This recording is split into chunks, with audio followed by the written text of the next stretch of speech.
Is that is actually weakening NATO significantly? Well, I think what the European allies are doing is two things. One is shoring up the relationship they have with Zelensky after the blow up in the Oval Office that took place at the press briefing. So that's one thing. The second thing is that they're really making certain that they're going to provide increased support to Ukraine in terms of weapons and money, and also a number of the countries are willing to put boots on the ground if there is a peace agreement. And noteworthy and missed by a lot of people, in that press briefing, President Trump, when discussing this issue, and the issue was British and French are willing to put troops in as peacekeepers after we have an agreement, and conceivably we could. If that press briefing hadn't blown up in the dispute that took place, what I just said would have been the headline, because that is different than everything President Trump has said about boots on the ground in Ukraine. And I underscore this. It makes a statement that he tried to tell Zelensky, look, I don't want to define what security guarantees are before I negotiate a deal with Putin. I want to put those together after I have an agreement with Putin. But he made that concession at the press briefing that we're all very much familiar with now. Yes. As an aside, I'm sure you watched that Oval Office blow up. What did you think when you were watching it? Well, I watched it 3 times. Yeah. And I have considerably more information about it from sources within the administration. They know now. There was a 20-minute briefing that took place prior to that, which is pretty normal, with all the people in the room that you saw, except for the press.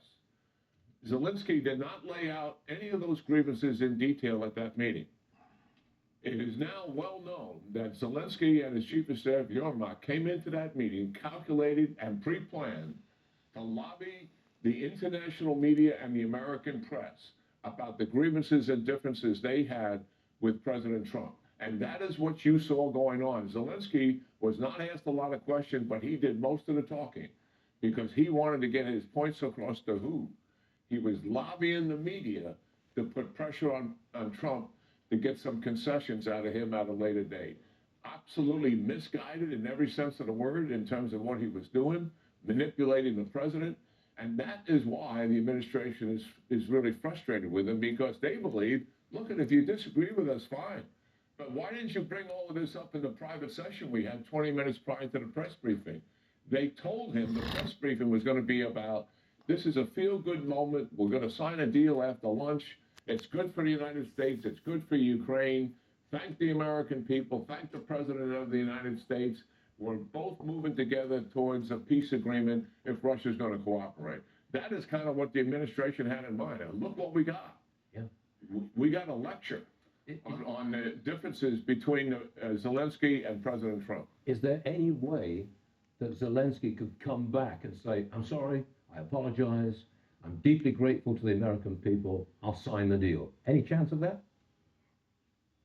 Yes, very much so. That night, after it all blew up, I was in contact with his chief of staff, and he told me then, this is Yermak, who was in the briefing, obviously. He said, hey, we're ready to come back and sign a deal. And I said to him, that's impossible if you don't reconcile first with the president, send a note to him, or pick up the phone and call him. That is what has to be done.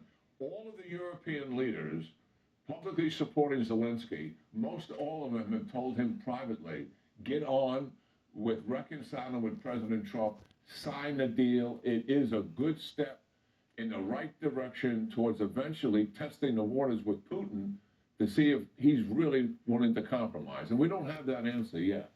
So yes, there's still a possibility of this actually happening. That's fascinating. I'm going to change the subject real fast. Defense Secretary Hex